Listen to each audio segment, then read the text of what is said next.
नमस्कार साथियों, कलाम परिवार में आप सभी का हार्दिक स्वागत है, अभिनंदन है, आभार है। साथियों, कलाम परिवार की तरफ से आरएस प्री के पीवाईक्यू सीरीज की एक नई श्रृंखला प्रारंभ की गई थी, जिसकी हमने एक क्लास डिस्कस कर ली है, जिसके अंदर हमने संविधान सभा के बारे में पढ़ा था, 1935 के एक्ट के बारे में पढ़ा था और 1919 का जो एक्ट है उसके बारे में पढ़ा था। उसी सीरीज का ये दूसरा पार्ट है, जिसके अंदर आज हम जिसके बारे में जानकारी प्राप्त करने वाले हैं वो हमारे भारतीय संविधान की प्रस्तावना है, वो हमारे भारतीय संविधान की उद्देशिका है। हम क्या कर रहे हैं, आपको पहले से पता है कि जो आरएस प्री के जो पीवाईक्यूज हैं, उन पीवाईक्यूज का क्या कर रहे हैं, सॉल्यूशन जान रहे हैं। उसके अलावा जिस टॉपिक से रिलेटेड जो पीवाईक्यूज पूछे गए हैं, उन क्वेश्चनों का, उस टॉपिक का भी क्या कर रहे हैं, कंप्लीटली एनालिसिस कर रहे हैं।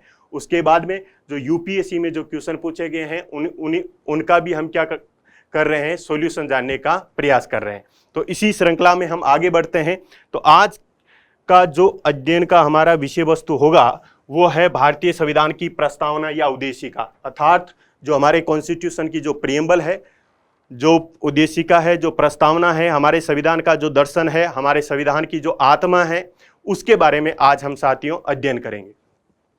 अब हम क्या करेंगे कि प्रस्तावना या उद्देशिका को पढ़ने से पहले एक बार क्या कर लेते हैं, इस प्रस्तावना का या उद्देशिका का या इस प्रियम्बल का एक क्विक रिवीजन कर लेते हैं। प्रस्तावना, प्रियम्बल। तो प्रस्तावना को पढ़ने से पहले हम ये जानते हैं कि प्रस्तावना है क्या।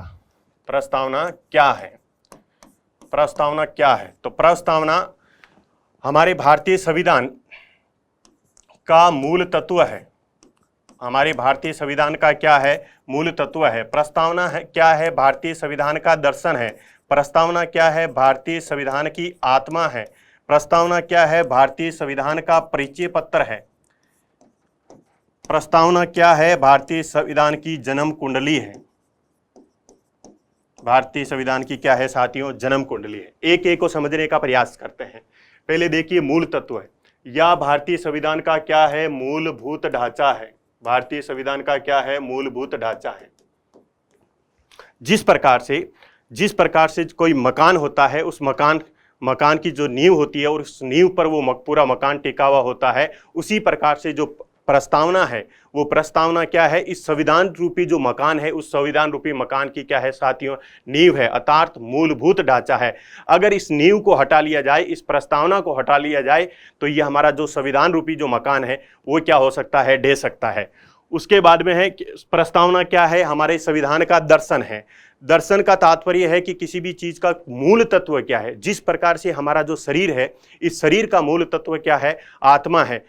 और जिस प्रकार से ये पूरा ब्रह्मांड है, इस ब्रह्मांड का मूल तत्व क्या है, ईश्वर है। उसी प्रकार से जो संविधान रूपी जो शरीर है, इस संविधान रूपी शरीर का मूल तत्व या सार तत्व क्या है साथियों, प्रस्तावना है। उसके बाद में ये आत्मा हो ही गया।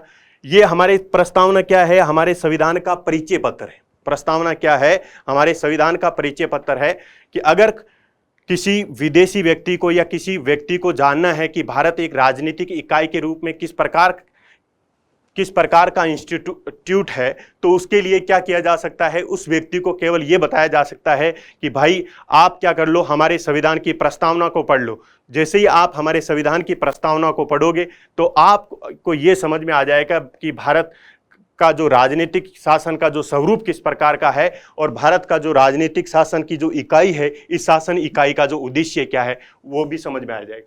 उसके बाद में प्रस्तावना क्या है, प्रस्तावना है भारतीय संविधान की जन्म कुंडली।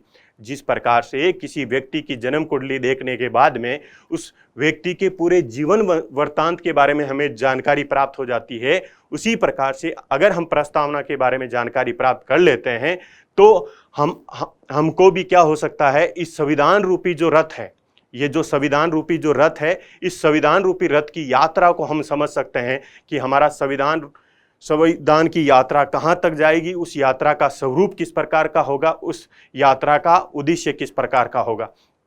तो ये है साथियों जो हमारी प्रस्तावना है, उस प्रस्तावना क्या है। उसके बाद में हम देखते हैं कि इस प्रस्तावना की ऐतिहासिक पृष्ठभूमि, ऐतिहासिक पृष्ठभूमि अर्थात हमारे जो प्रियम्बल है, इस प्रियम्बल का हिस्टोरिकल बैकग्राउंड किस प्रकार का रहा है। तो आप सभी को पता है कि जब हमारी जो संविधान सभा का गठन किया गया था, तो संविधान सभा का गठन कब किया गया? 9 दिसंबर 1946 को इसकी कौन सी बैठक होती है? प्रथम बैठक होती है। और इसकी जो 5वीं बैठक होती है, वो 5वीं बैठक होती है साथियों 13 दिसंबर 1946 को। कब होती है? 13 दिसंबर 1946 को।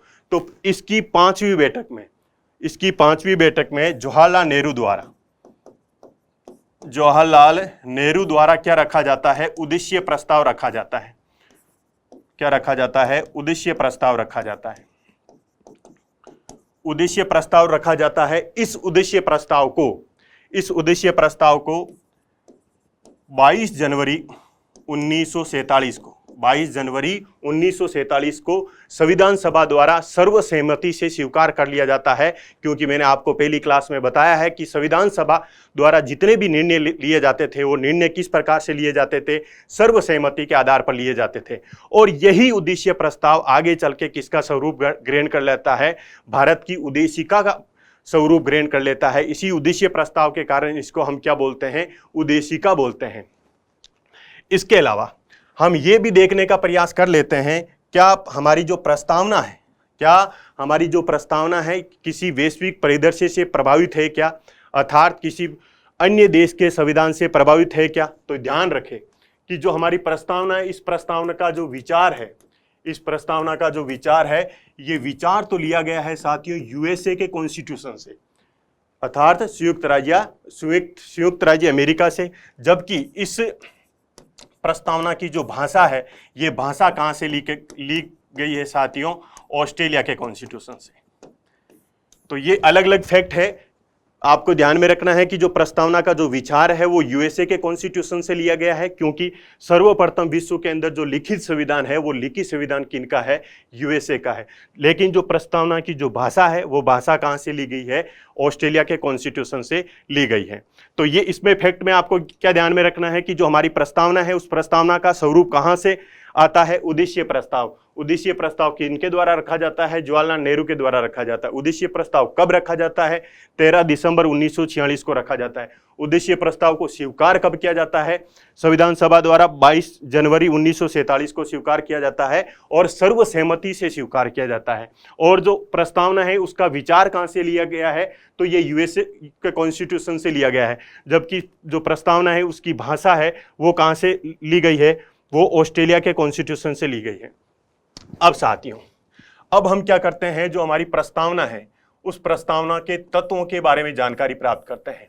जिस प्रकार से हमारा जो शरीर है वो पंच तत्वों से मिलकर बना हुआ है, उसी प्रकार से जो हमारी प्रियम्बल है, अर्थात तो जो हमारी प्रस्तावना है, ये प्रस्तावना भी कुछ तत्वों से मिलकर बनी हुई है। उन तत्वों को अगर हम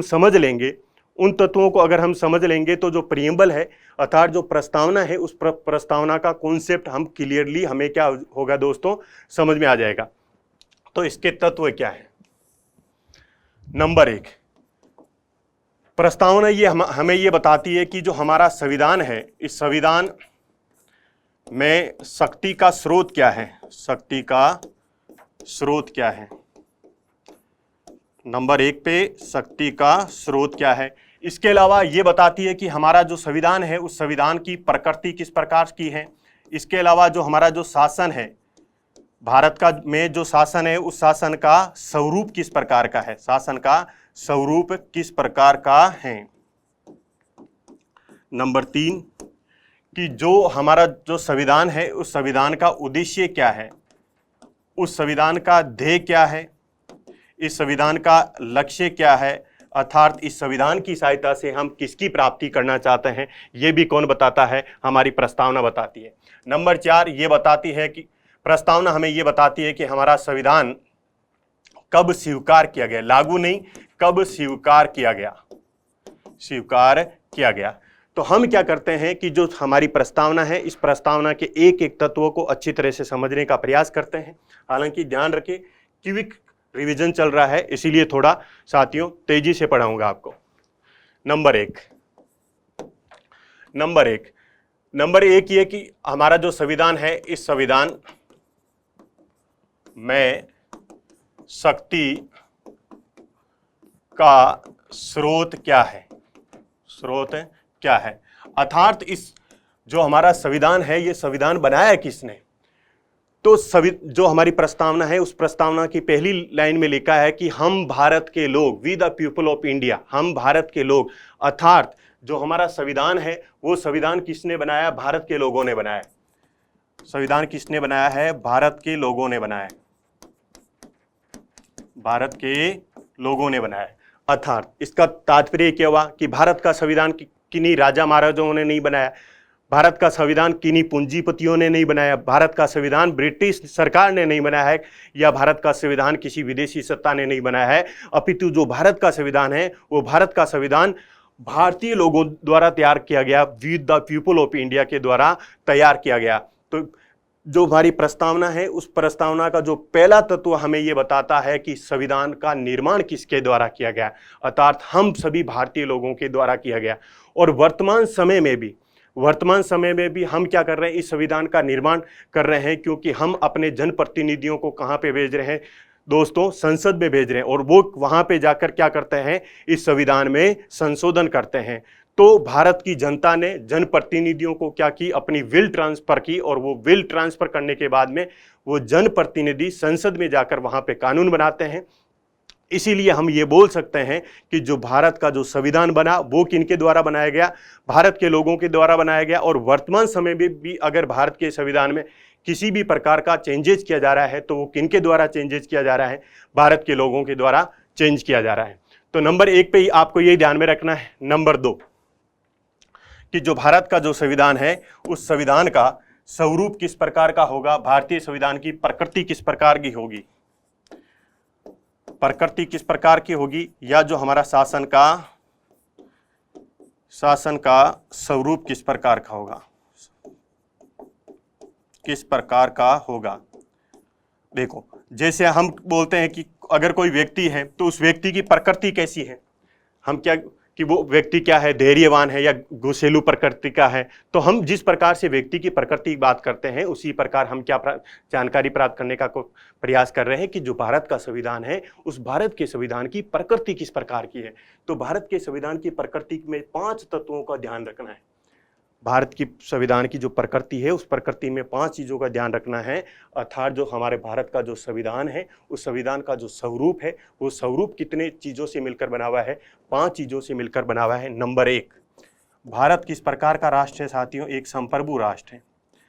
भारत किस प्रकार का राष्ट्र है? एक संप्रभु राष्ट्र है या संपूर्ण प्रभुत्व संपन्न। भारत किस प्रकार का राष्ट्र है? एक सोवरेन कंट्री है, एक संप्रभु राष्ट्र है, एक संपूर्ण प्रभुत्व संपन्न राष्ट्र है। इसका तात्पर्य क्या है? इसका तात्पर्य यह है कि भारत अपने अंदर यानी आंतरिक निर्णय और बाह्य निर्णय लेने के लिए क्या है? स्वतंत्र है और किसी भी विदेशी सत्ता के अधीन नहीं है। अर्थात भारत को अगर जम्मू कश्मीर के अंदर किसी भी प्रकार का चेंजेस करना है तो भारत उसके लिए क्या है? स्वतंत्र है। और अगर बाह्य रूप में देखा जाए तो भारत को अगर एसीओ का मेंबर बनना है, भारत को ब्रिक्स का मेंबर बनना है, भारत को रूस के साथ जाना है या भारत को यूएसए के साथ जाना है, इसका निर्णय किसके द्वारा किया जाएगा? भारत के द्वारा किया जाएगा। भारत किसी विदेशी सत्ता के अधीन नहीं है। अगर विदेशी सत्ता के अधीन नहीं है तो इस भारत किस प्रकार का राष्ट्र है? एक संप्रभु राष्ट्र है, एक संपूर्ण प्रभुत्व संपन्न राष्ट्र है। ये तात्पर्य होता है साथियों संप्रभुता। नंबर 2 पे है भारत किस प्रकार का राष्ट्र है? समाजवादी राष्ट्र है। भारत एक सोशलिस्ट नेशन है। अब देखो, समाजवाद का क्या तात्पर्य होता है? जो समाजवादी विचारधारा है वो ये मानती है कि समाज में व्यक्ति और समुदाय में से महत्वपूर्ण कौन है? समुदाय महत्वपूर्ण है। और इस समुदाय की जो सबसे महत्वपूर्ण गतिविधि है, वो सबसे महत्वपूर्ण गतिविधि है आर्थिक गतिविधि।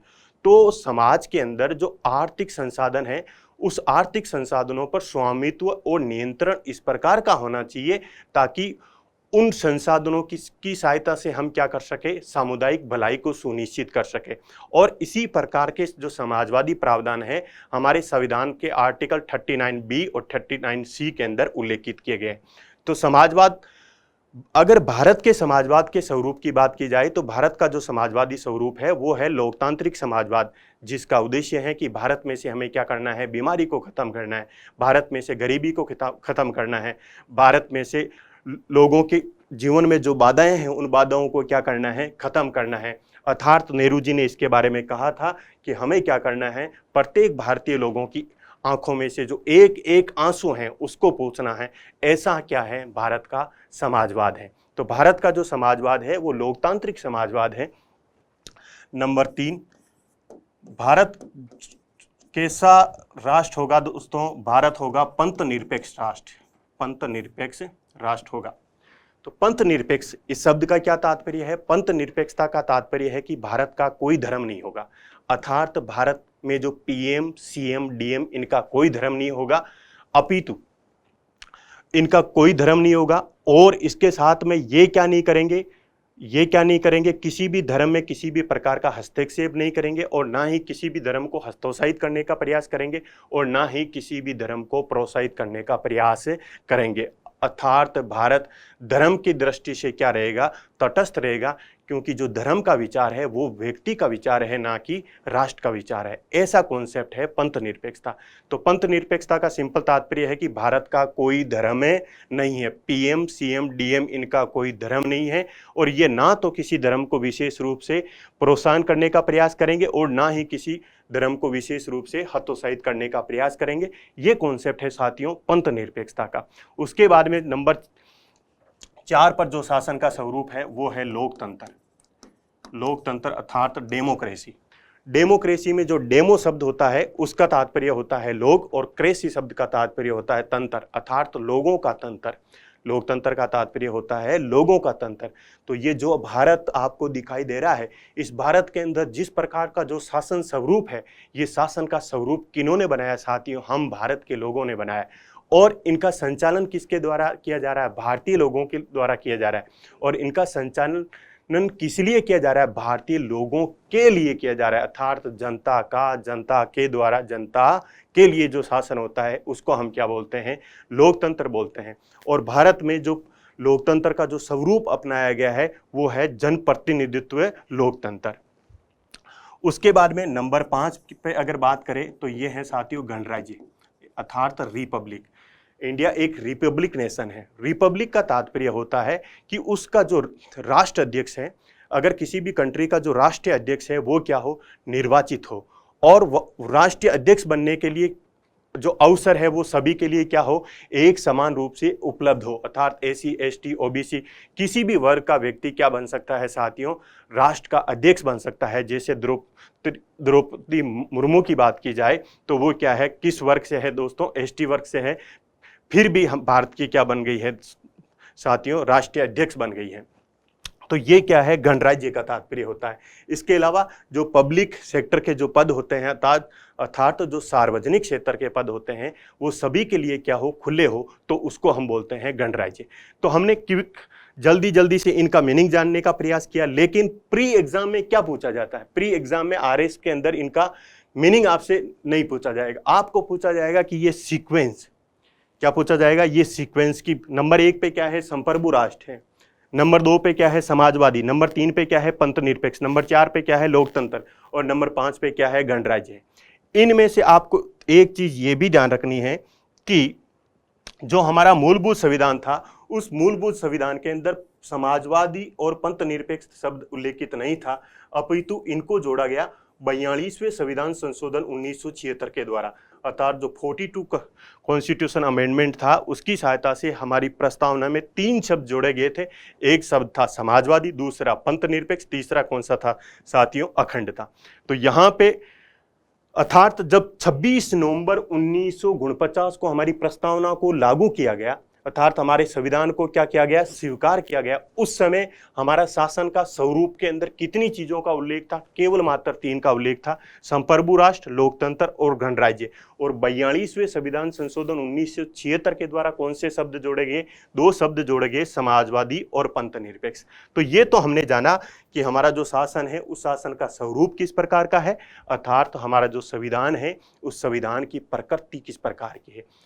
नंबर 3 जो तत्व के अंदर था कि हमारा जो संविधान है, इस संविधान का साध्य क्या है, इस संविधान का लक्ष्य क्या है, अर्थात इस संविधान रूपी जो रथ है, इस रथ में बैठकर हम कहाँ तक जाना चाहते हैं, हमारा टारगेट क्या है, क्या लक्ष्य हम प्राप्त करना चाहते हैं, ये क्या है साथियों, हमारा संविधान का साध्य है या लक्ष्य है।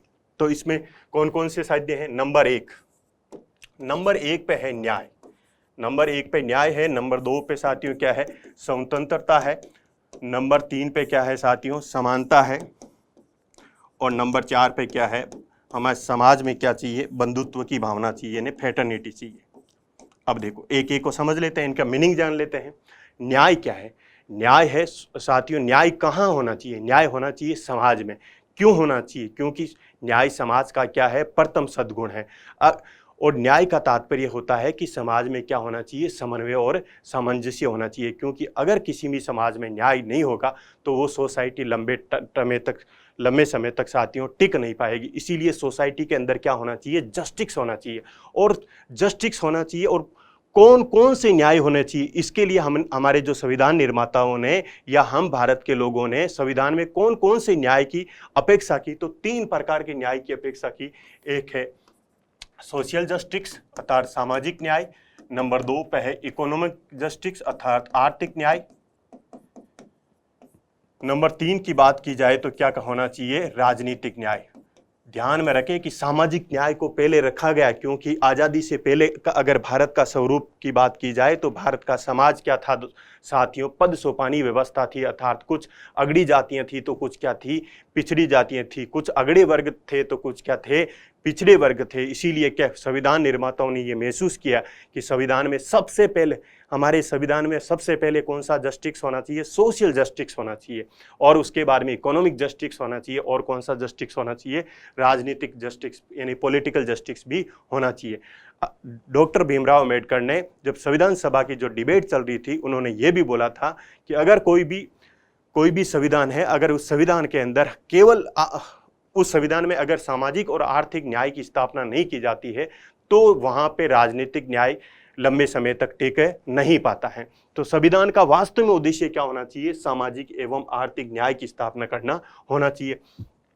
तो इसमें आपको क्या ध्यान में रखना है कि केवल 3 जस्टिस हैं, सोशल, इकोनॉमिक और पॉलिटिकल। चौथा कोई भी जस्टिस नहीं है। प्री में यही क्वेश्चन पूछ लिया जाएगा, 3 ये जोड़ देंगे, 1-2 और जोड़ देंगे, और फिर बताओ कि कौन कौन से न्याय का उल्लेख किया गया है। उसके बाद में है स्वतंत्रता। न्याय क्या होना चाहिए? न्याय होना चाहिए समाज में। स्वतंत्रता किसको मिलती है? स्वतंत्रता होती है साथियों इंडिविजुअल की, अर्थात व्यक्ति की होती है स्वतंत्रता। स्वतंत्रता का जो कॉन्सेप्ट है इस मान्यता पर टिका है कि व्यक्ति क्या है? अपने मन और शरीर का मालिक है। अगर व्यक्ति अपने मन और शरीर का मालिक है तो उस व्यक्ति पर किसी भी प्रकार के प्रतिबंध नहीं होना चाहिए। अर्थात स्वतंत्रता का तात्पर्य होता है प्रतिबंधों का अभाव। केवल प्रतिबंधों का अभाव मात्र नहीं होना चाहिए, अपितु उस व्यक्ति को जीवन में क्या होना चाहिए? चयन की स्वतंत्रता होनी चाहिए कि वो किस प्रकार के प्रोफेशन में जाना चाहता है, किससे शादी करना चाहता है, इस प्रकार से चयन की उसको क्या होनी चाहिए? स्वतंत्रता होनी चाहिए। तो ये तो हुआ स्वतंत्रता का तात्पर्य। उसके बाद में हम ये देख लेते हैं कि हमारी प्रस्तावना में कौन कौन सी स्वतंत्रताओं का उल्लेख किया गया है। तो स्वतंत्रताएं हैं साथ, ये थी 3 और स्वतंत्रताएं हैं 5। याद अभी हो जाएगा आपको क्या है। देखो नंबर 1 जो स्वतंत्रता है वो विचार की है, और नंबर 2 है अभिव्यक्ति की। पहले तो इन दोनों को याद करते हैं। जब व्यक्ति के मस्तिष्क में विचार आएगा तभी तो वो उस विचार को अभिव्यक्त कर पाएगा। तो नंबर 1 पे क्या होगी? विचारों की स्वतंत्रता, और विचार आने के बाद में ही उसको क्या करेगा? अभिव्यक्त करेगा। तो थॉट एंड एक्सप्रेशन 2 स्वतंत्रता याद होगी। उसके बाद में अगली 3 देखते हैं। अगली 3 है कि विश्वास, धर्म और उपासना। विश्वास, धर्म और उपासना। ध्यान रखें कि जो धर्म है उसके लिए फेथ वर्ड यूज किया गया है, रिलीजन वर्ड नहीं यूज किया गया। अब इनको कैसे याद करना है कि विश्वास करना है, हमें विश्वास किस में करना है? अपने धर्म में करना है। विश्वास किस में करना है? अपने धर्म में करना है। और उस धर्म की क्या करनी है? उपासना। देखो पहली स्वतंत्रता थी, विचार आएंगे तब क्या होगा? व्यक्ति अभिव्यक्त करेगा अपने विचारों को। उसके बाद में क्या है? हमें विश्वास करना है। विश्वास किस में करने हैं? अपने धर्म में विश्वास करना है। और उस धर्म में विश्वास करके फिर उसकी क्या करनी है साथियों, उपासना करना है। और यहां पे रिलीजन वर्ड नहीं लिख के क्या लिखा है साथियों, फेथ। फेथ आपका अपने माता पिता के प्रति हो सकता है, फेथ आपका अपने गुरुजनों के प्रति हो सकता है। तो आपको क्या करना है, अपने गुरुजनों में विश्वास करना है, अपने माता पिताओं के प्रति फेथ रखनी है और उसके बाद में उनकी क्या करनी है साथियों, उपासना करनी है। तो भारतीय संविधान की जो प्रस्तावना है, उस प्रस्तावना में 5 प्रकार की स्वतंत्रताओं का उल्लेख किया गया है। सबसे पहले विचार होगा, विचार होगा तो अपने आप अभिव्यक्ति आ जाएगी। उसके बाद में क्या है, आपको विश्वास करना है। विश्वास किस में करना है, अपने धर्म में करना है। उसके बाद में उस धर्म की क्या करनी है, उपासना करनी है, यानी वर्शिप करना है। तो 5 प्रकार की हमारे प्रस्तावना में क्या दी गई है साथियों, स्वतंत्रता दी गई है। उसके बाद में अगर हम बात करते हैं समानता, समानता का सिंपल तात्पर्य होता है कि हमें इस समाज में से क्या करना है, भेदभावों को समाप्त करना है। अर्थात हमें जो विशेषाधिकार जो वर्ग हैं, जो सामंतवादी व्यवस्था में चलते थे, उनको क्या करना है, समाप्त करना है और सोसाइटी के जो लोग हैं उनको एक समान स्तर पर लेके आना है। अर्थात हमें सोसाइटी में एक लेवल प्लेइंग फील्ड बनाना है। वो होता है इक्विटी का कॉन्सेप्ट, ये होता है समानता का कॉन्सेप्ट। अब देखो हमारी जो प्रस्तावना है, उस प्रस्तावना में कौन कौन सी समानता की बात की गई उसको देख लेते हैं। प्रस्तावना में 2 प्रकार की समानता की बात की गई है। नंबर 1 प्रतिष्ठा, नंबर 1 प्रतिष्ठा, नंबर 2 अवसर की समानता, अवसर की समानता या समता, इक्विटी। यहां समानता वर्ड की बजाय समता वर्ड अच्छा लगे, इक्विटी वर्ड है दोस्तों, इक्वलिटी के बजाय इक्विटी। अब देखो समता, इस कौन कौन सी समताएं दी गई है, 2 प्रकार की समताएं दी गई है। एक तो है प्रतिष्ठा की समता, एक है अवसर की समता। प्रतिष्ठा अर्थात स्टेटस, सभी लोगों का स्टेटस क्या है दोस्तों, बराबर है। ना कोई राजा है, ना कोई रंक है, ना कोई अमीर है, ना साथियों कोई गरीब है, ना कोई अगड़ी जाति है, ना कोई पिछड़ी जाति है। अपितु हमारा संविधान क्या कहता है कि सभी लोगों का स्टेटस क्या है, बराबर है। अर्थात अडानी, अंबानी, पीएम और आम जनता, इन सभी लोगों का स्टेटस क्या है साथियों, बराबर है। ऐसा कौन बता रहा है, हमारा इंडिया का कॉन्स्टिट्यूशन बता रहा है। अर्थात सभी व्यक्तियों की प्रतिष्ठा क्या होगी, बराबर होगी। इसका तात्पर्य है कि अगर आपको कोई बोले कि आपका स्टेटस क्या है, तो आप बोल सकते हो कि हमारा स्टेटस वही है जो आपका है, क्योंकि कॉन्स्टिट्यूशन क्या कहता है, सब लोगों का स्टेटस क्या होगा, एक समान होगा। उसके बाद में है क्या है, अवसर की समता है। अर्थात व्यक्तियों को सामाजिक क्षेत्र में, आर्थिक क्षेत्र में और राजनीतिक क्षेत्र में आगे बढ़ने के लिए लोगों को क्या दी जाएगी, अवसर की समता दी जाएगी। अर्थात अपॉर्चुनिटी ऑफ इक्वलिटी दी जाएगी। तो ये हुआ हमारा समता का कॉन्सेप्ट। उसके बाद में अगर हम बात करते हैं बंधुत्व की, उसके बाद में अगर हम बात करते हैं बंधुत्व की, अर्थात फ्रेटर्निटी की। फ्रेटर्निटी का सिंपल तात्पर्य है कि भाईचारे की भावना। तो 2 प्रकार के भाईचारिक बंधुत्व की बात की गई है। नंबर 1 पे है कि प्रत्येक व्यक्ति की गरिमा क्या होगी, एक समान होगी। व्यक्ति की गरिमा और राष्ट्र की एकता एवं अखंडता, यूनिटी एंड। तो क्या है, बंधुत्व कौन सी दी गई है साथियों, की व्यक्ति की गरिमा और उसके साथ में राष्ट्र की क्या होनी चाहिए, एकता और अखंडता। अर्थात राष्ट्र की यूनिटी और इंटीग्रिटी को हमें बनाए रखना है। अगर हम राष्ट्र की एकता और अखंडता को बनाए रखेंगे तो भारत में अपने आप भाईचारे की स्थापना हो जाएगी। उसके अलावा भाईचारे की भावना की स्थापना करने के लिए हमें क्या करना है, प्रत्येक व्यक्ति की गरिमा, अर्थात प्रत्येक व्यक्ति की जो डिग्निटी है, उस डिग्निटी की आपको क्या करना है, रेस्पेक्ट करना है। अगर सभी व्यक्ति क्या करेंगे, एक दूसरे की गरिमा अर्थात उसकी इज्जत का सम्मान करेंगे, तो क्या होगा साथियों, भाईचारे की भावना अपने आप ही बनी रहेगी। इसके अलावा राष्ट्र में जब एकता रहेगी और अखंडता रहेगी, तब भी क्या होगा, समाज के अंदर या देश के अंदर बंधुत्व की भावना बनी रहेगी। तो बंधुत्व कितने प्रकार के बंधुत्व की बात की गई है, 2 प्रकार के, अर्थात व्यक्ति की गरिमा और राष्ट्र की एकता एवं अखंडता। एकता शब्द है ना, एक भौगोलिक विचार है। अर्थात भारत जम्मू कश्मीर से कन्याकुमारी तक क्या है साथियों, एक है। उसके अलावा अखंडता का तात्पर्य एक मनोवैज्ञानिक विचार है। अखंडता, इंटीग्रिटी किस प्रकार का विचार है, एक मनोवैज्ञानिक विचार है। अर्थात पूरा भारत आपस में मनोवैज्ञानिक रूप से क्या हो, जुड़ा हुआ हो। अगर मनोवैज्ञानिक रूप से जुड़ा हुआ होगा तो ये क्या होगा साथियों, अखंडता होगी। तो ये हमने जाना हमारे संविधान का साध्य क्या है, लक्ष्य क्या है। तो इस संविधान रूपी रथ में हम बैठकर साथियों क्या प्राप्त करना चाहते हैं, इस रथ में बैठ के हम क्या प्राप्त करना चाहते हैं, तो हम प्राप्त करना चाहते हैं न्याय, हम प्राप्त करना चाहते हैं स्वतंत्रता, हम चाहते हैं इक्विटी, हम चाहते हैं फ्रेटर्निटी अर्थात बंधुत्व चाहते हैं। अगर इसको हम समझने का प्रयास करें तो इसको ऐसे बना सकते हैं कि हमें क्या चाहिए, न्याय चाहिए। सोसाइटी में क्या चाहिए, न्याय चाहिए। हमें सोसाइटी में लोगों को क्या चाहिए साथियों, स्वतंत्रता चाहिए। इसके अलावा सोसाइटी में क्या होनी चाहिए, समता होनी चाहिए अर्थात इक्विटी होनी चाहिए। अगर ये सभी होगा, अगर ये सभी होगा तो क्या होगा, सोसाइटी में बंधुत्व की भावना अपने आप ही हो जाएगी। और सोसाइटी में जब बंधुत्व होगा तो भारत की एकता एवं अखंडता भी अपने आप बनी रह जाएगी और प्रत्येक व्यक्ति की गरिमा भी क्या होगी साथियों, बनी रह जाएगी। तो हमारे संविधान का जो साध्य है, कितने साध्य अपनाए गए, हमने 4 साध्य। हमें न्याय की प्राप्त करनी है, फर्स्ट प्रायोरिटी पे क्या है, न्याय। उसके बाद में हमें व्यक्तियों को क्या देना है, स्वतंत्रता। उसके बाद में समाज में क्या होनी चाहिए, समता होनी चाहिए। उसके बाद में समाज में क्या होना चाहिए, लोगों के बीच में क्या होनी चाहिए, भाईचारे की भावना होनी चाहिए अर्थात बंधुत्व का भाव होना चाहिए। अब नंबर 4 तत्वों की बात की जाए तो ये बताता है कि हमने इस संविधान को स्वीकार कब किया। तो वो डेट है दोस्तों 26 नवंबर 1949 को। हमारी जो प्रस्तावना है उस प्रस्तावना में लिखा है कि आज हम 26 नवंबर 1949 को एतद अनुसार इस संविधान को क्या करते हैं, अंगीकार करते हैं। इस संविधान को क्या करते हैं, हम अधिनियमित करते हैं, अधिनियमित करते हैं। इस संविधान को क्या करते हैं, हम आत्मसमर्पित करते हैं, आत्मसमर्पित करते हैं। अब इसका क्या तात्पर्य है, अंगीकार करने का तात्पर्य है कि इसको हम क्या करते हैं, स्वीकार करते हैं।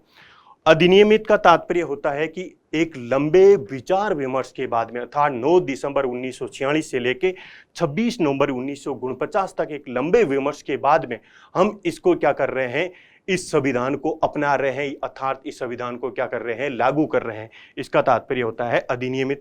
और आत्मसमर्पित करने का तात्पर्य है कि आज हम 26 नवंबर 1949 को इस संविधान रूपी चादर को क्या कर रहे हैं साथियों, ओढ़ रहे हैं।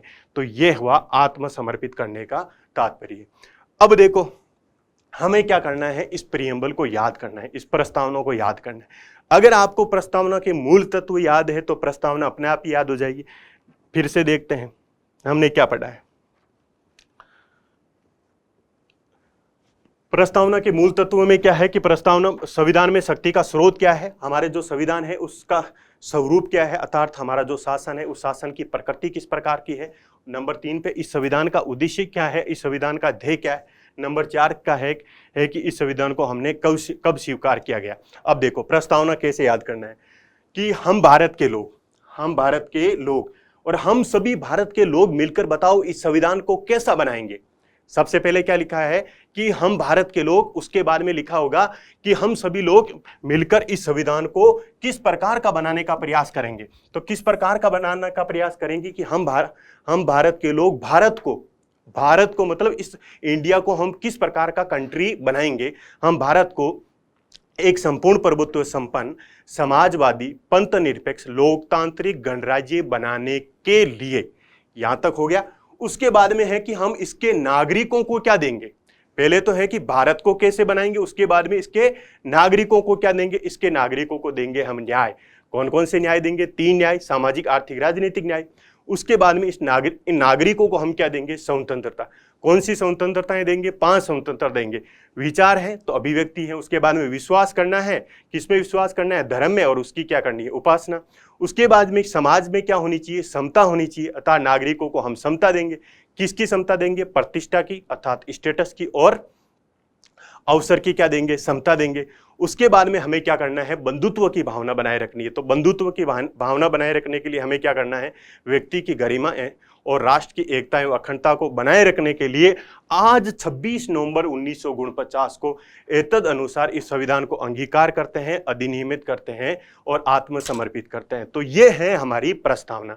तो एक बार वापस बोल देता हूं कि हम भारत के लोग भारत को एक संपूर्ण प्रभुत्व संपन्न, समाजवादी, पंथ निरपेक्ष, लोकतांत्रिक गणराज्य बनाने के लिए तथा इसके नागरिकों को सामाजिक, आर्थिक, राजनीतिक न्याय एवं विचार, अभिव्यक्ति, विश्वास, धर्म, उपासना की स्वतंत्रता और समता कौन सी है? प्रतिष्ठा एवं अवसर की समता तथा राष्ट्र प्रत्येक व्यक्ति की गरिमा एवं राष्ट्र की एकता एवं अखंडता को बनाए रखने वाली बंधुत्व को सुनिश्चित करने के लिए आज 26 नवंबर 1949 को एतद अनुसार इस संविधान को हम क्या करते हैं? अंगीकार करते हैं, अधिनियमित करते हैं और आत्मा समर्पित करते हैं। तो ये है प्रस्तावना। अगर आपको केवल प्रस्तावना याद है, केवल प्रस्तावना याद है, तो पीवाईक्यूज के अंदर जितने भी क्वेश्चन है वो आप क्या कर लोगे साथियों? सोल्व कर लोगे इजीली।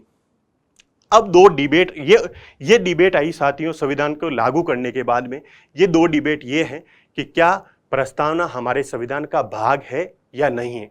नंबर 2 पे, क्या प्रस्तावना में संशोधन किया जा सकता है या नहीं किया जा सकता है। तो एक एक डिबेट को डिस्कस कर लेते हैं। नंबर 1 डिबेट कि क्या, पहले ये देख लेते हैं कि ये हमारे संविधान का भाग है या नहीं है। प्रस्तावना हमारे संविधान का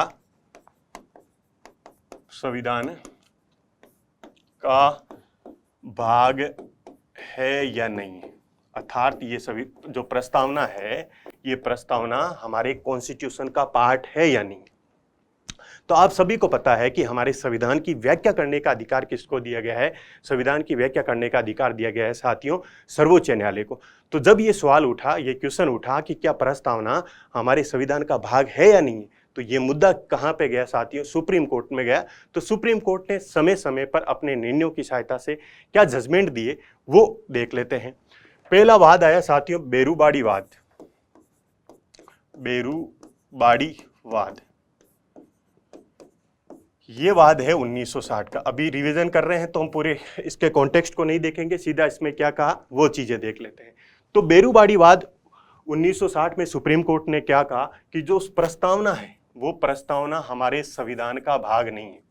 जो प्रस्तावना है वो हमारे संविधान का भाग नहीं है। अर्थात क्या हुआ कि प्रस्तावना और संविधान क्या हो गया साथियों? अलग अलग हो गए।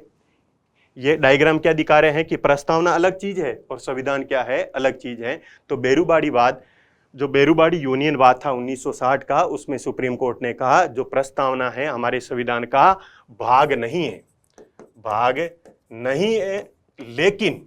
लेकिन ये जो हमारे जो संविधान निर्माता थे, उन संविधान निर्माताओं के विचारों को, एक लाइन बोली, संविधान निर्माताओं के विचारों को जानने की कुंजी है, विचारों को जानने की कुंजी है। अर्थात जब भी हमें ये लगे कि हमारे जो संविधान निर्माता थे वो हमको किस प्रकार का संविधान देके जाना चाहते थे, अर्थात उनके मस्तिष्क पटल में क्या चल रहा था, अगर ये चीजें हमें देखनी है तो हमें क्या, किसको कॉन्टेक्स्ट में ले सकते हैं? हम प्रियम्बल को कॉन्टेक्स्ट में लेके ये जानकारी प्राप्त कर सकते हैं।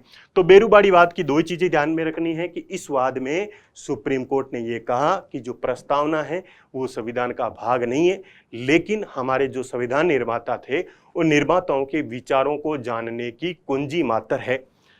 उसके बाद में दोस्तों दूसरा जो केस आया वो है केशवानंद भारती बनाम केरल राज्य। ये है 24 अप्रैल 1973 का मामला। ये जो केशवानंद भारती बनाम केरल राज्य का जो वाद है, इस वाद की इंडियन पॉलिटी के अंदर साथियों वही इंपोर्टेंसी है जिस प्रकार से मॉडर्न हिस्ट्री के अंदर महात्मा गांधी की इंपोर्टेंसी है। तो ये केशवानंद भारती का जो जजमेंट है आपको हर चैप्टर में मिलेगा। तो ये नाम आप अच्छी तरह से याद कर ले कि केशवानंद भारती बनाम केरल राज्य के बाद में इसमें सुप्रीम कोर्ट ने क्या कहा? इसमें सुप्रीम कोर्ट ने कहा कि जो प्रस्तावना है, जो प्रियम्बल है, वो क्या है? हमारे संविधान का ही भाग है। ये हमारा संविधान है और इस संविधान का एक भाग क्या है साथियों? प्रस्तावना है।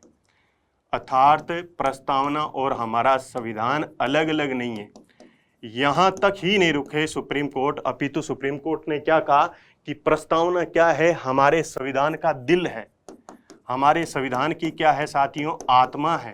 हमारे संविधान का क्या है? दर्शन है।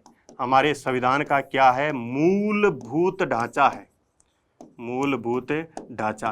तो कौन से वाद में सुप्रीम कोर्ट ने ये कहा कि जो प्रस्तावना है वो हमारे संविधान का क्या है? भाग है। ये हमारे संविधान का क्या हृदय है, दिल है। ये क्या है? हमारे संविधान का दर्शन है। ये क्या है? हमारे संविधान का मूलभूत ढांचा है। अर्थात ये जो संविधान रूपी जो मकान है, उस संविधान रूपी की मकान की नींव क्या है साथियों? नींव है हमारी प्रस्तावना। अगर इस प्रस्तावना को संविधान से निकाल लिया जाए, अर्थात ऐसा होगा जैसे किसी शरीर में से क्या किसको निकाल लिया गया है? आत्मा को निकाल लिया गया है। और जैसे ही शरीर में से आत्मा को निकाल लिया जाएगा तो शरीर क्या हो जाएगा साथियों? निर्जीव हो जाएगा। उसी प्रकार से अगर हमारे संविधान में से प्रस्तावना को निकाल लिया जाता है तो हमारा संविधान क्या हो जाता है दोस्तों? निर्जीव हो जाएगा। तो ऐसा कौन से वाद में माना? केशवानंद भारती बनाम केरल राज्य के मामले में। तो उसके बाद में क्या स्थिति है? उसके बाद में ये स्थिति है साथियों कि अब जो प्रस्तावना है वो क्या है? हमारे संविधान का भाग ही नहीं अपितु क्या है? हमारे संविधान का मूलभूत ढांचा है। उसके बाद में तीसरा वाद आया दोस्तों SR Bombay case, SR Bombay वाद। ये था साथियों 1994 का। इस वाद में सुप्रीम कोर्ट ने क्या कहा? इस वाद में सुप्रीम कोर्ट ने अपने जजमेंट को वापस रिपीट करते हुए कहा कि प्रस्तावना क्या है? हमारे संविधान का भाग है। प्रस्तावना क्या है? हमारे संविधान का भाग है। लेकिन ये प्रस्तावना वाद योग्य नहीं है। क्या कहा? ये प्रस्तावना वाद योग्य नहीं है। अर्थात जो प्रस्तावना में जो लिखे हुए प्रोविजन हैं, उन प्रोविजनों को लागू करने के लिए कोई PIL या याचिका दायर नहीं कर सकता है। इनको न्यायपालिका द्वारा बाध्यकारी आदेश के रूप में लागू नहीं करवाया जा सकता है। ये इन्फोर्समेंट नहीं किया जा सकता है। अर्थात ये प्रवर्तनीय नहीं है, वाद योग्य नहीं है। ऐसा कौन से जजमेंट में कहा था? SR बॉम्बे वाद में कहा था। इसी वाद में सुप्रीम कोर्ट ने जो पंथ निरपेक्षता है, जो सेकुलरिज्म है, उसको भारतीय संविधान का मूलभूत ढांचा भी साथियों घोषित किया था।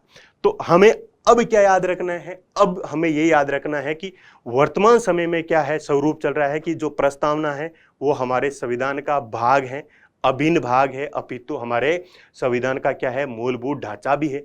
उसके बाद में आपको क्या याद रखना है कि जो प्रस्तावना है वो प्रस्तावना वाद योग्य नहीं है। ये वाद योग्य नहीं है। ये कौन से जजमेंट में कहा था? SR बॉम्बे वाद में कहा था। तो एक डिबेट तो देख ली, क्या प्रस्तावना हमारे संविधान का भाग है या नहीं है। दूसरी डिबेट देखते हैं, क्या इसमें प्रस्तावना में संशोधन किया जा सकता है या नहीं किया जा सकता है। तो इसकी डिबेट आई साथियों वही केशवानंद भारती बनाम केरल राज्य के मामले में। केशवानंद भारती बनाम केरल राज्य में इस वाद में सुप्रीम कोर्ट क्या कहता है वो सुनते हैं। डिबेट क्या थी साथियों? एक तरफ से सरकारी पक्ष था, दूसरी तरफ से अपीलार्थी अर्थात केशवानंद भारती की ओर से जो वकील लड़ रहे थे वो थे। अब देखो सरकारी पक्ष ने क्या कहा? सरकारी पक्ष ने ये कहा कि अगर हम संविधान के भाग 20 में की बात करें, उसमें जो आर्टिकल 368 है, उस 368 के तहत जो हमारी संसद है उसको संविधायी शक्ति मिली हुई है, वो उस संविधायी शक्ति का प्रयोग करते हुए क्या कर सकती है? संविधान के किसी भी भाग में संशोधन कर सकती है, क्योंकि सुप्रीम कोर्ट ने खुद ने मान लिया कि प्रस्तावना क्या है? हमारे संविधान का भाग है। तो इधर से आर्ग्यूमेंट यह आया कि आर्टिकल 368 का प्रयोग करते हुए संसद क्या कर सकती है? प्रस्तावना में क्या कर सकती है? संशोधन कर सकती है। अपीलार्थी ने क्या कहा कि देखो भाई, बात ऐसी है कि जो प्रस्तावना है ना, वो हमारा प्रस्तावना क्या है? हमारे संविधान की आत्मा है, हमारे संविधान का दिल है, हमारे संविधान का दर्शन है, हमारे संविधान का क्या है? मूलभूत ढांचा है। अगर आपने इन सांसदों को इसमें संशोधन करने का अधिकार दे दिया तो ये क्या कर देंगे? हमारे संविधान की आत्मा को ही गायब कर देंगे। तो एक तरफ से ये पक्ष, एक तरफ से ये पक्ष। सुप्रीम कोर्ट ने क्या किया? सुप्रीम कोर्ट ने भगवान बुद्ध का जो मध्यम मार्ग है वो मध्यम मार्ग अपनाया और मध्यम मार्ग अपना के क्या कहा कि प्रस्तावना में संशोधन किया जा सकता है, अर्थात प्रस्तावना अमेंडेबल है, प्रस्तावना में संशोधन किया जा सकता है बेशर्त, अर्थात कंडीशन ये है कि प्रस्तावना में जब संशोधन किया जा रहा है उस कंडीशन में जो प्रस्तावना इस प्रकार का कोई संशोधन नहीं किया जा सकता है जिससे हमारे संविधान का मूलभूत ढांचा क्या होता हो साथियों, नष्ट होता हो। अब वर्तमान स्थिति क्या है? वर्तमान स्थिति यही है कि हम अब क्या कर सकते हैं, प्रस्तावना में संशोधन किया जा सकता है, लेकिन इस प्रकार का कोई संशोधन नहीं होना चाहिए जिसकी जो क्या करे, हमारा संविधान है उस संविधान के मूलभूत ढांचे को नष्ट करे। तो यहां तक चीजें हमने देख ली। अब क्या उसके बाद में प्रस्तावना में संशोधन किया गया? हाँ, जब केशवानंद भारती बाद में बोल दिया कि संसद क्या कर सकती है, इसमें संशोधन कर सकती है, जब संशोधन कर सकती है तो 42वें संविधान संशोधन 1976 के द्वारा हमारी प्रस्तावना में 3 शब्द जोड़े गए साथियों, समाजवादी, पंथ निरपेक्षता और अखंडता। कितने वर्ड जोड़े गए? 3 वर्ड। अखंडता मतलब इंटीग्रिटी। तो 42वें संविधान संशोधन 1976 के द्वारा हमारी प्रस्तावना में 3 शब्द जोड़े गए। वो 3 शब्द कौन कौन से हैं? समाजवादी, पंथ निरपेक्षता और अखंडता। अभी तक हमारी प्रस्तावना में केवल मात्र एक बार संशोधन किया गया है। केवल मात्र कितनी बार संशोधन किया गया है? एक बार संशोधन किया गया है। वो कौन से संविधान संशोधन के द्वारा किया गया है? 42वें संविधान संशोधन 1976 के द्वारा किया गया है। ये चीज आपको ध्यान में रखनी है।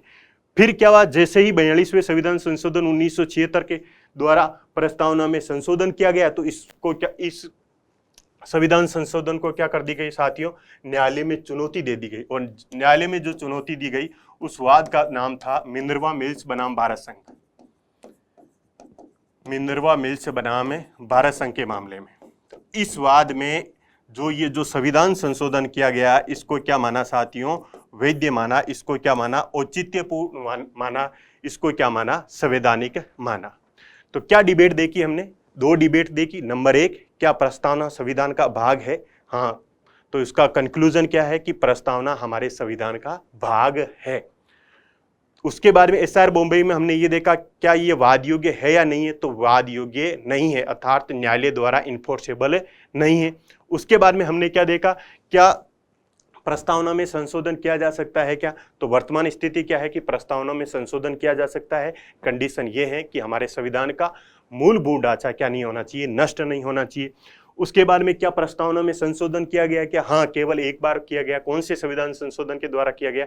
42वें संविधान संशोधन के द्वारा। 42वां संविधान संशोधन 1976 के द्वारा 3 शब्द जोड़े गए, समाजवाद, पंथ निरपेक्षता और अखंडता। क्या इसको चुनौती दी गई क्या? हाँ, मिनर्वा मिल्स वाद में। फिर उसमें क्या इसको संवैधानिक बताया या असंवैधानिक? तो क्या बताया साथियों? संवैधानिक बताया, अर्थात कॉन्स्टिट्यूशनल माना। अब देखो, अब इसकी कुछ विशेषताएं भी देख लेते हैं कि प्रस्तावना की विशेषता क्या है। नंबर 1 की प्रस्तावना क्या है? हमारे संविधान का भाग है। संविधान का भाग है। प्रस्तावना क्या है? प्रियम्बल क्या है? हमारे संविधान का भाग है। ये कौन से जजमेंट में बोला सुप्रीम कोर्ट ने? केशवानंद भारती बनाम केरल राज्य के वाद में। उसके बाद में एसआर बॉम्बे वाद में भी सुप्रीम कोर्ट ने क्या बोला कि जो प्रस्तावना है वो हमारे संविधान का क्या है साथियों? भाग है। नंबर 2, उसके बाद में है कि प्रस्तावना में क्या किया जा सकता है? संशोधन भी किया जा सकता है, लेकिन ऐसा कोई संशोधन नहीं किया जा सकता है जिससे हमारे संविधान की मूलभूत अवधारणा या मूलभूत ढांचा क्या होता हो? नष्ट होता हो। नंबर 3 है कि जो प्रस्तावना है वो वाद योग्य नहीं है। वाद योग्य नहीं है। ऐसा कौन से जजमेंट में बोला? ऐसा बोला जो एसआर बॉम्बे केस था, उसमें सुप्रीम कोर्ट ने क्या बोला कि प्रस्तावना क्या है? नहीं है, वाद योग्य नहीं है, अर्थात इन्फोर्सेबल नहीं है, प्रवर्तनीय नहीं है। नंबर 4, ये इंपॉर्टेंट है कि जो प्रस्तावना है वो प्रस्तावना जो हमारी विधायिका है, जो हमारी विधायिका है, उस विधायिका के लिए ना तो किसी भी प्रकार का शक्ति का स्रोत है, शक्ति का स्रोत नहीं है, स्रोत नहीं है। उसके अलावा ना ही हमारी जो विधायिका है उस विधायिका पर किसी भी प्रकार का प्रतिबंध लगाता है। जो हमारी प्रस्तावना है वो प्रस्तावना ना तो विधायिका के लिए शक्ति का स्रोत है और ना ही विधायिका की शक्तियों पर किसी प्रकार का प्रतिबंध लगाता है, अर्थात किसी भी प्रकार का प्रतिबंध नहीं है। अब देखो, फिर हमारे जो विधायिका है उस विधायिका के लिए शक्ति का स्रोत क्या होता है? शक्ति का स्रोत होता है डीपीएसपी, क्योंकि डीपीएसपी क्या है? शासन के मूलभूत तत्व है और उन्हीं मूलभूत तत्वों को लागू करने के लिए जो विधायिका है वो क्या करती है? कानून बनाती है। लेजिस्लेचर क्या बनाती है? लॉ बनाती है। उसके बाद में अगर हम बात करें तो आर्टिकल 246 246 के अंदर कि संघ सरकार किसके लिए, जो संघ की विधायिका है वो किसके लिए कानून बनाएगी, राज्य की विधायिका है वो किसके लिए कानून बनाएगी, वो तो स्रोत वो है। 7वीं अनुसूची में भी यही लिखा है कि संघ सूची के विषय को कौन होंगे और संघ सूची के विषयों पर कानून कौन बनाएगी, राज्य सूची के विषय क्या होंगे और राज्य सूची के विषयों पर कानून कौन बनाएगी, और समवर्ती सूची के विषय कौन होंगे और उस पर कानून कौन बनाएगी। तो स्रोत ये है। तो स्रोत क्या नहीं है, प्रस्तावना नहीं है, स्रोत प्रस्तावना नहीं है। उसके बाद में जो हमारी प्रस्तावना है वो विधायिका पर किसी भी प्रकार का प्रतिबंध भी नहीं लगाती है। तो प्रतिबंध लगाती कौन है फिर, फंडामेंटल राइट्स, जो फंडामेंटल राइट्स, क्योंकि विधायिका इसी प्रकार का कोई भी कानून नहीं बना सकती है जिसे लोगों के मौलिक अधिकारों का क्या होता हो, उल्लंघन होता हो। इसके अलावा प्रतिबंध कौन, जुडिशियल रिव्यू, न्यायिक पुनरावलोकन, अर्थात अगर विधायिका इस प्रकार का कोई कानून बनाएगी जिससे व्यक्तियों के अधिकारों का क्या हो रहा है, उल्लंघन हो रहा है, तो न्यायपालिका क्या कर सकती है, उसको अवैध या असंगत ठहरा सकती है। उसके अलावा प्रतिबंध कौन लगाते हैं दोस्तों, संविधान का मूलभूत ढांचे की जो अवधारणा है, मूलभूत ढांचे की जो अवधारणा है, अर्थात जो विधायिका है, विधायिका द्वारा ऐसा कोई भी कानून नहीं बनाया जा सकता है जिसकी सहायता से क्या होता हो, हमारे जो संविधान है उस संविधान का मूलभूत ढांचा डिस्टर्ब होता हो। तो आपको याद क्या रखना है कि विधायिका प्रस्तावना विधायिका के लिए ना तो शक्ति का स्रोत है और ना ही किसी भी प्रकार का प्रतिबंध लगाती है। तो ये तो साथियों हमने जो प्रियम्बल है उस प्रियम्बल का क्विक रिवीजन किया है।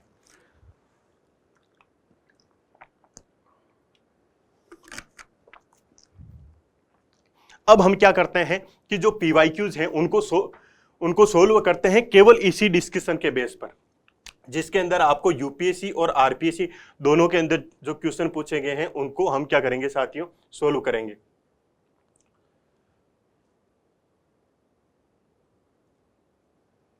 तो क्वेश्चन नंबर 1 इसकी बात करते हैं। ये आरएस प्री 2013 के अंदर पूछा हुआ है साथियों। क्वेश्चन क्या है कि संविधान की उद्देशिका अर्थात प्रियम्बल के अंदर जो फ्रीडम दे रखी है, जो स्वतंत्रता दे रखी है, उससे संबंधित शब्दों का सही क्रम विन्यास है। अर्थात मैंने पहले भी बोला, अगर आपको प्रियम्बल याद है तो क्वेश्चन को आप इजीली सोल्व कर लोगे। केवल प्रियम्बल के क्वेश्चन में, मैक्सिमम क्वेश्चनों में यही पूछा जाता है कि स्वतंत्रता का सीक्वेंस क्या है, कौन कौन से न्याय हैं। तो अभी मैंने आपको बताया है, क्वेश्चन को पढ़ने से पहले इसका आंसर हम ऑप्शन को देखने से पहले अपने माइंड के अंदर रिकॉल करो कि हमने कौन कौन सी स्वतंत्रताओं के बारे में देखा कि हमारी प्रस्तावना में 5 प्रकार की स्वतंत्रताओं का उल्लेख किया गया है। कौन कौन सी स्वतंत्रताएं हैं कि क्या होगा, प्रत्येक व्यक्ति को विचार की स्वतंत्रता होगी, उसके बाद में विचार होंगे तभी तो व्यक्ति क्या कर पाएगा, उन विचारों को अभिव्यक्त कर पाएगा। तो 2 तो ये हो गई। उसके बाद में प्रत्येक व्यक्ति को क्या करना है, विश्वास करना है। विश्वास किसमें करना है, अपने धर्म में करना है, और फिर उस धर्म की क्या करनी है साथियों, उपासना करनी है। तो जो सीक्वेंस ये हो जाएगा जिस ऑप्शन में, वो ऑप्शन हमारा क्या हो जाएगा साथियों, करेक्ट हो जाएगा। तो ऑप्शन चेक करते हैं। पहले में विश्वास पहले है तो ये यहीं से गलत हो जाएगा। इसमें क्या है, विचार, देखो विचार, अभिव्यक्ति, विश्वास, धर्म और उपासना, तो ये ऑप्शन हमारा क्या हो जाएगा, करेक्ट हो जाएगा। इसमें उपासना ये तो सबके लास्ट में है, इसमें विचार सही है पहले, लेकिन उसके बाद में क्या आ गया, विश्वास आ गया। तो क्वेश्चन नंबर 1 के अंदर हमारा जो करेक्ट आंसर हो जाएगा वो क्या हो जाएगा साथियों, बी ऑप्शन। क्यों, कौन सी स्वतंत्रता है, विचार, अभिव्यक्ति, विश्वास, धर्म और उपासना की स्वतंत्रता। नेक्स्ट क्वेश्चन पे चलते हैं साथियों।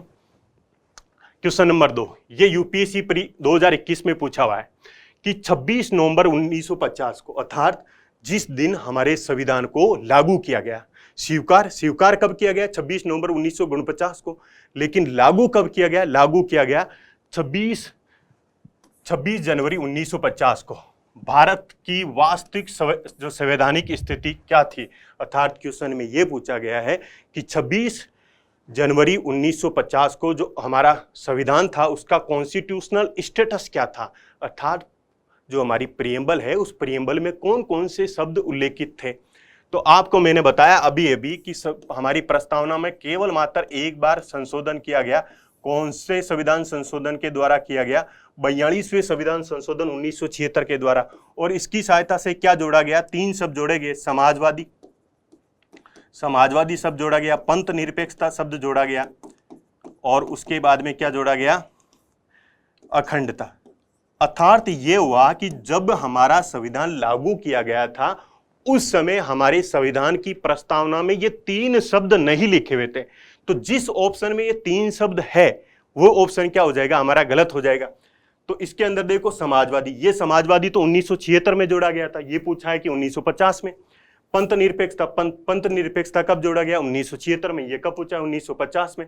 अब देखो संपूर्ण प्रभुत्व संपन्न लोकतांत्रिक गणराज्य, ये तीनों, ये ऑप्शन क्या हो जाएगा, हमारा करेक्ट हो जाएगा। ये दोनों भी थे, लेकिन इसके साथ में क्या था साथियों, संप्रभु वर्ड यानी संपूर्ण प्रभुत्व संपन्न। तो हमारी जो प्रस्तावना है, उस प्रस्तावना का जो शासन, प्रस्तावना के द्वारा जो हमारा शासन का स्वरूप किस प्रकार का अपनाया गया है, हमारे संविधान की प्रकृति किस प्रकार की अपनाई गई है, और वो प्रकृति 26 जनवरी 1950 को किस प्रकार की थी। तो 26 जनवरी 1950 की को वो थी संपूर्ण प्रभुत्व संपन्न लोकतांत्रिक गणराज्य। लेकिन 1976 के द्वारा इसमें 2 शब्द और जोड़ दिए गए, एक समाजवादी और दूसरा पंथ निरपेक्ष। तो ये क्वेश्चन हमारा कंप्लीट हुआ। आगे बढ़ते हैं साथियों, क्वेश्चन नंबर 3। क्वेश्चन नंबर 3 क्या बोल रहा है कि भारत के संविधान की उद्देशिका, जो क्वेश्चन है वो उद्देशिका के बारे में कुछ विशेषताओं के लिखा हुआ है और उन विशेषताओं से संबंधित क्वेश्चन है। अब देखो संविधान की विशेषताओं में हमने क्या देखा कि जैसे ही क्वेश्चन हमें सोल्व करना है तो ऑप्शन पढ़ने से पहले हमें माइंड में एक बार रिकॉल करना है। रिकॉल ये करना है कि क्वेश्चन किससे संबंधित है और उसके बारे में मेरे को क्या क्या इंफॉर्मेशन है। तो क्वेश्चन पूछा है कि उद्देशिका की विशेषताएं, तो विशेषताएं क्या, प्रस्तावना संविधान का भाग है क्या, तो अभी अभी हमने पढ़ा प्रस्तावना क्या है, संविधान का भाग है। उसके बाद में वाद योग्य नहीं है। उसके बाद में हमने क्या पढ़ा, उसके बाद में हमने पढ़ा ये विधायिका, यानी जो हमारी विधायिका है, उस विधायिका के लिए ना तो किसी प्रकार का शक्ति का स्रोत है और ना ही किसी भी प्रकार का प्रतिबंध लगाती है। अब हम ऑप्शन चेक करते हैं। ऑप्शन नंबर बी की बात करते हैं पहले, कि संविधान का भाग नहीं है, जबकि केशवानंद भारती बनाम भारत संघ के मामले में सुप्रीम कोर्ट ने क्या बोला कि उद्देशिका क्या है, भारतीय संविधान का भाग है। उसके बाद में इसमें क्या है कि संविधान का भाग है, तो संविधान का भाग, इसमें भी क्या है कि संविधान का भाग है, उसमें भी क्या है कि संविधान का भाग है। आगे की लाइन पढ़ते हैं। आगे की लाइन इसमें देखो, संविधान का भाग है और वैसा ही विधिक प्रभाव रखती है। मैंने कहा विधिक प्रभाव नहीं रखती है। क्यों नहीं रखती है? क्योंकि जो प्रस्तावना है वो विधायिका के लिए ना तो शक्ति का स्रोत है और ना ही उस पर क्या लगाती है, प्रतिबंध लगाती है। तो 2 ऑप्शन हमारे क्या हो गए दोस्तों, गलत हो गए। अब बच गए 2, ए और डी में से हमें क्या करना है, चयन करना है। ए क्या बोल रहा है कि संविधान का भाग है किंतु कोई विधिक प्रभाव नहीं रखती है। बात तो ये भी सही लग रही है, लेकिन डी को और देखते हैं कि संविधान का भाग है किंतु उसके अन्य भागों से स्वतंत्र होकर उसका कोई विधिक प्रभाव नहीं है। दोनों स्टेटमेंट्स में से ज्यादा सही कौन सा है? ज्यादा सही है साथियों डी, क्योंकि प्रस्तावना का कोई विधिक प्रभाव नहीं है, ये बात सही है, लेकिन ये इसका अस्तित्व किसके साथ है? अन्य संविधान के अंदर जो अन्य भाग लिखे हुए हैं उनके साथ अस्तित्व है। कैसे? जैसे मैं आपको एग्जांपल बताता हूं कि संविधान के अंदर क्या लिखा है, समाजवाद की बात लिखी हुई है। तो जो समाजवादी प्रावधान है वो प्रावधान कहाँ पे उल्लेखित किए गए हैं? आर्टिकल 39B और आर्टिकल 39C के अंदर किए गए हैं। इसके अलावा संविधान में किसकी बात की गई है? प्रस्तावना में किसकी बात की गई है? प्रस्तावना में स्वतंत्रता की बात की गई है। लेकिन ये प्रस्तावना हमारे संविधान के अन्य कौन से भागों में लिखा गया है? आर्टिकल 19 से आर्टिकल 22 तक क्या लिखी गई है दोस्तों? स्वतंत्रता के बारे में लिखा गया है। इसके अलावा अगर हम समता की बात करते हैं, इक्विटी की बात करते हैं, तो आर्टिकल 14 से आर्टिकल 18 तक किसके बारे में लिखा हुआ है? समता के बारे में लिखा हुआ है। अर्थात अन्य भागों से स्वतंत्र होकर इसका कोई विधिक प्रभाव नहीं है। इसका विधिक प्रभाव तभी है जब हम इस प्रस्तावना को क्या करें? अन्य भागों के साथ जोड़कर पढ़े। तो इसमें कौन सा ऑप्शन करेक्ट हो जाएगा साथियों? डी ऑप्शन करेक्ट हो जाएगा। नेक्स्ट क्वेश्चन पे चलते हैं। नेक्स्ट क्वेश्चन है, निम्नलिखित उद्देश्यों में कौन सा एक भारत के संविधान की उद्देशिका में, भारत की एक उद्देशिका में सन्निहित नहीं है? यहाँ पे उद्देश्य वर्ड नहीं है साथियों, कुछ प्रिंटिंग मिस्टेक है। तो यहाँ पे है स्वतंत्रता, कि कौन सी स्वतंत्रता, निम्नलिखित में से कौन सी स्वतंत्रता भारत के जो संविधान है उस संविधान के अंदर उल्लेखित नहीं है। या उद्देश्य इसलिए करेक्ट है, इसको मान सकते हैं कि जो हमारा जो संविधान है जिसकी सहायता से हम जो उद्देश्य प्राप्त करना चाहते हैं, अर्थात जो साध्य हमारा जो संविधान का है, उस साध्य के अंदर जो हमारी स्वतंत्रता है, साध्य के अंदर हमारी जो स्वतंत्रता है वो कौन कौन सी स्वतंत्रता है, अभी अभी मैंने बताया 5 प्रकार की स्वतंत्रता है। विचार की स्वतंत्रता होगी तो अभिव्यक्ति की उसके साथ में हो जाएगी। उसके बाद में 3 और याद रखना है, विश्वास, धर्म और उपासना। तो नंबर 1 विचार की स्वतंत्रता दी गई है, आर्थिक स्वतंत्रता नहीं है। उसके बाद में अभिव्यक्ति की स्वतंत्रता दी गई है, विश्वास की स्वतंत्रता दी गई है। तो क्वेश्चन में पूछा है कि कौन सा उद्देश्य नहीं है या कौन सी स्वतंत्रता नहीं है, तो करेक्ट आंसर क्या हो जाएगा इसमें? बी, क्योंकि आर्थिक स्वतंत्रता का प्रोविजन हमारी प्रीएम्बल में नहीं किया गया है, अपितु आर्थिक न्याय की बात जरूर की गई है। नेक्स्ट क्वेश्चन पे चलते हैं साथियों। भारत के संविधान निर्माताओं का मत निम्नलिखित में से किसमें प्रतिबिंबित होता है? यह है यूपीएससी प्री 2017 का क्वेश्चन। अर्थात क्वेश्चन ये पूछा है कि इन 4 प्रोविजनों में से किनको पढ़ने पर आप संविधान निर्माताओं के मस्तिष्क को पढ़ सकते हो। तो मैंने अभी आपको बताया कि बेरूबाड़ीवाद में सुप्रीम कोर्ट ने क्या बोला कि जो प्रस्तावना है वो प्रस्तावना क्या है, हमारे जो संविधान निर्माता, जो हमारे संविधान निर्माता थे, उन संविधान निर्माताओं के विचारों को जानने की क्या है साथियों? कुंजी है।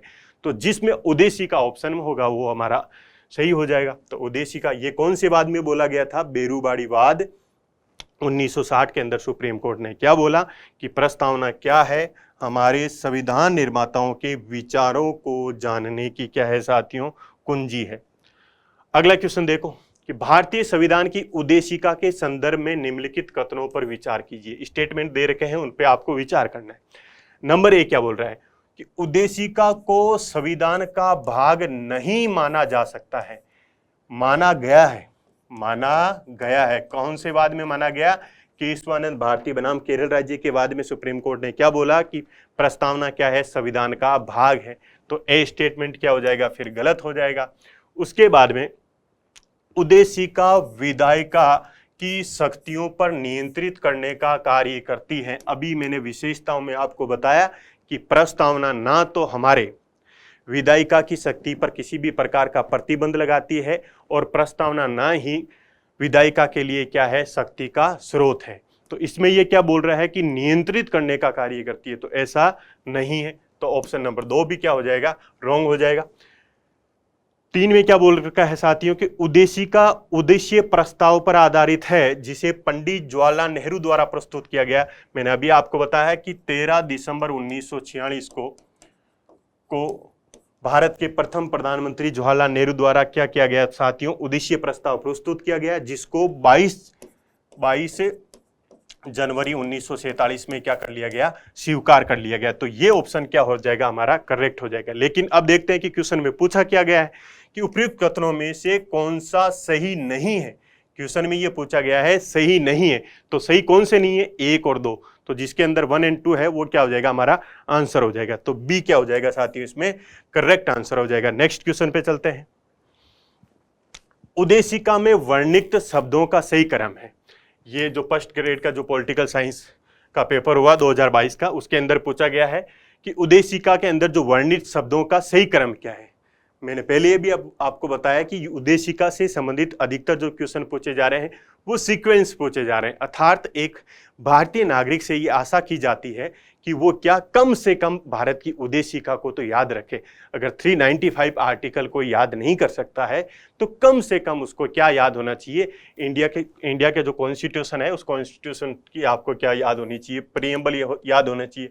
प्रीएम्बल में हम भारत के लोग भारत को कैसा बनाएंगे? हम भारत के लोग भारत को एक संपूर्ण प्रभुत्व संपन्न समाजवादी, उसके बाद में पंथ निरपेक्ष लोकतांत्रिक गणराज्य बनाने के लिए। तो इसमें से चेक करो, देखें इसमें से नंबर 1 पे लिख रखा है पंथ निरपेक्ष। तो इसमें एक ही लिख रखा है कि शासन का स्वरूप। तो शासन का स्वरूप में से एक ही विशेषता है पूर्व ऑप्शन में, इसमें भी पंथ निरपेक्ष आ गए हैं, पंथ निरपेक्ष, और इसमें भी पंथ निरपेक्षता की बात की गई है। उसके बाद में जो हमारा शासन है उस शासन का उद्देश्य क्या होगा? उसकी सहायता से हम क्या करेंगे? बताओ, न्याय करेंगे। उसकी सहायता से हम क्या करेंगे? स्वतंत्रता लेके आएंगे इस संविधान की सहायता से, और संविधान की सहायता से सोसाइटी में क्या लेके आएंगे हम, समता, इक्विटी, और हम क्या करेंगे, बंधुत्व की भावना की स्थापना करेंगे। और बंधुत्व की भावना कब होगी, जब प्रत्येक व्यक्ति की गरिमा बराबर हो और राष्ट्र की एकता एवं अखंडता बनी रहे। तो सबसे पहले क्या आएगा इसमें, पंथ निरपेक्षता आएगा। उसके बाद में उद्देश्यों में से कोई दे रखा है क्या, तो उद्देश्य में से न्याय और स्वतंत्रता। तो न्याय और स्वतंत्रता अभी ये सीक्वेंस में चल रहे हैं। उसके बाद में बंधुत्व में दो चीजों की बात है, व्यक्ति की गरिमा और राष्ट्र की एकता एवं अखंडता। तो राष्ट्र की एकता एवं अखंडता, तो ए ऑप्शन हमारा करेक्ट हो जाएगा। तो ये था साथियों हमारा प्रीएम्बल से रिलेटेड डिस्कशन, जिसके अंदर मैंने आपको कहा कि एक भारतीय नागरिक होने के नाते आपको भारत की प्रस्तावना जरूर याद होनी चाहिए। एक बार वापस से भारत की प्रस्तावना को दोहरा लेते हैं कि भारत की प्रस्तावना में क्या लिखा है। हम भारत के लोग भारत को कैसा बनाना चाहते हैं साथियों, हम भारत के लोग भारत को एक संपूर्ण प्रभुत्व संपन्न, समाजवादी, पंथ निरपेक्ष, लोकतांत्रिक गणराज्य बनाने के लिए तथा इसके नागरिकों को सामाजिक, आर्थिक, राजनीतिक न्याय, विचार, अभिव्यक्ति, विश्वास, धर्म, उपासना की स्वतंत्रता और प्रतिष्ठा एवं अवसर की समता और प्रत्येक व्यक्ति की गरिमा एवं राष्ट्र की एकता एवं अखंडता को बनाए रखने वाली बंधुत्व को सुनिश्चित करने के लिए आज 26 नवंबर 1949 को एतद अनुसार इस संविधान को क्या करते हैं साथियों, अंगीकार करते हैं, अधिनियमित करते हैं और आत्मसमर्पित करते हैं। तो धन्यवाद साथियों।